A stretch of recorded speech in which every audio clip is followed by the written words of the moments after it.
Halo teman-teman, kali ini kita akan lihat manfaat berikutnya dari penerapan fungsi XLOOKUP. Untuk teman-teman yang ingin mengetahui apa itu fungsi XLOOKUP, silakan tonton video saya sebelumnya dengan judul Mengenal Fungsi XLOOKUP. Siapa sih di sini yang merasa kesulitan waktu menggunakan fungsi VLOOKUP? Ya, salah satu kelemahan dari fungsi VLOOKUP di Excel adalah tidak bisa menampilkan data apabila data yang ingin dicari ada di sebelah kiri dari lookup value yang ingin kita cari. Mari kita lihat penggunaan fungsi XLOOKUP pada contoh berikut ini. Misalnya, saya memiliki dua buah tabel, yaitu tabel gaji karyawan dan tabel daftar karyawan. Tabel gaji karyawan terdiri dari kolom informasi jabatan karyawan, tunjangan, level karyawan, dan besaran gaji. Di tabel daftar karyawan terdiri dari kolom informasi nama karyawan, level karyawan, jabatan karyawan, besaran gaji, dan tunjangan. Kita diminta untuk melengkapi informasi tabel daftar karyawan yang masih kosong, yaitu informasi jabatan karyawan, besaran gaji, dan tunjangan. Dalam kasus seperti ini, maka salah satu fungsi Excel yang bisa kita gunakan adalah fungsi VLOOKUP.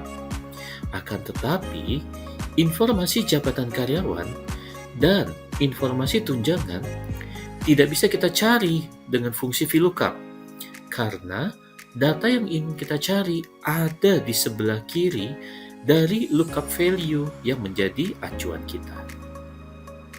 Oleh karena itu, dalam kasus ini, kita bisa menggunakan fungsi XLOOKUP. Kita akan mengisi kolom H, jabatan karyawan, dan kolom I, besaran gaji, berdasarkan referensi tabel gaji karyawan. Untuk menggunakan fungsi XLOOKUP, silakan ikuti langkah-langkah sebagai berikut. Pada kolom H3, ketikkan formula sebagai berikut. Isi argumen pertama, lookup value, dengan nilai yang ingin dicari. Pada contoh ini, kita ingin mencari jabatan karyawan dengan level 1. Arahkan kursor ke sel G3 sehingga formulanya menjadi sebagai berikut.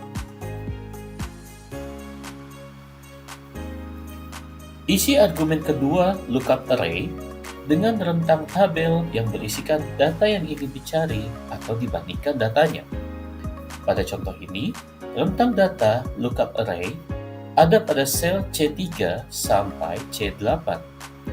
Arahkan kursor ke sel C3 sampai C8 dan berikan tanda string $, untuk mengunci alamat sel sehingga formulanya menjadi sebagai berikut.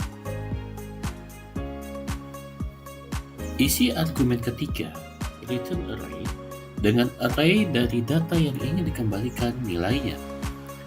Rentang array yang ingin kita ambil datanya ada pada A3 sampai A8, sehingga formulanya menjadi sebagai berikut.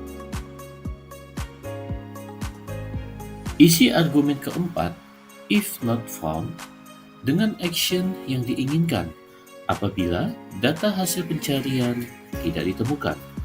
Misalnya, pada contoh ini, jika data tidak ditemukan, maka kita berikan keterangan data tidak tersedia. Oleh karena itu, formulanya menjadi sebagai berikut. Jika rumus XLOOKUP berhasil diterapkan, maka nilai yang akan didapatkan pada sel G3 adalah staff, karena karyawan dengan level 1 adalah seorang staff sesuai dengan informasi yang ada di tabel gaji karyawan. Selanjutnya, Anda tinggal double klik untuk menerapkan formula XLOOKUP ke baris di bawah sesuai dengan data yang ingin Anda tampilkan. Bagaimana? Mudah kan cara menggunakan fungsi dari XLOOKUP? Jangan lupa untuk terus berlatih agar semakin mahir. Terima kasih telah menyaksikan video ini dan sampai jumpa di tutorial berikutnya.